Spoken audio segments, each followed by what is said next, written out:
উপস্থিত সভাপতি, প্রধান অতিথি, সামনে বিভিন্ন পর্যায়ের নেতৃবৃন্দ, আসসালামু আলাইকুম। আজকে শহীদ প্রেসিডেন্ট জিয়াউর রহমানের ৪৫তম শাহাদত বার্ষিকী।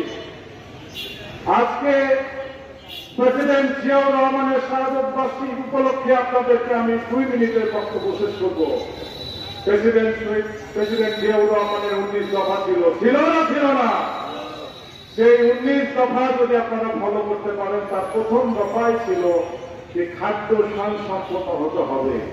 শুধু খাদ্য স্বয়ংসম্পন্ন হতে হবে না, আজকে আমরা যারা বিএনপি করি তাদের প্রোডাকশনও বাড়াইতে হবে। ঠিক না বেশি? কারণ এই প্রোডাকশন না বাড়ালে আগামী দিনে আমাদেরকে শক্তিশালী মোকাবেলা করার জন্য বিপক্ষ টিম রেডি আছে। আমি শুধু এটুকু বলতে চাই, আজকে আমাদের প্রাণপ্রিয় বড় ভাই গোলাম জাকারিয়া ভাই যুবদলের প্রতিষ্ঠাকালীন সভাপতি থাকাকালীন পর্যন্ত, জেলা বিএনপির সাধারণ সম্পাদকের দায়িত্ব পালন করা পর্যন্ত, জেলা বিএনপির আহ্বায়কের দায়িত্ব পালন করা পর্যন্ত তার নেতৃত্বে আমরা তৈরি হয়েছি। শাহীন শওকত ভাই যখন সাংগঠনিক ছিল, তখন তাকে তার হাত ধরে কাঁধে কাঁধ মিলিয়ে রাজনীতি করে আসছি। তখন কিন্তু অনেকে আপনারা ছিলেন না।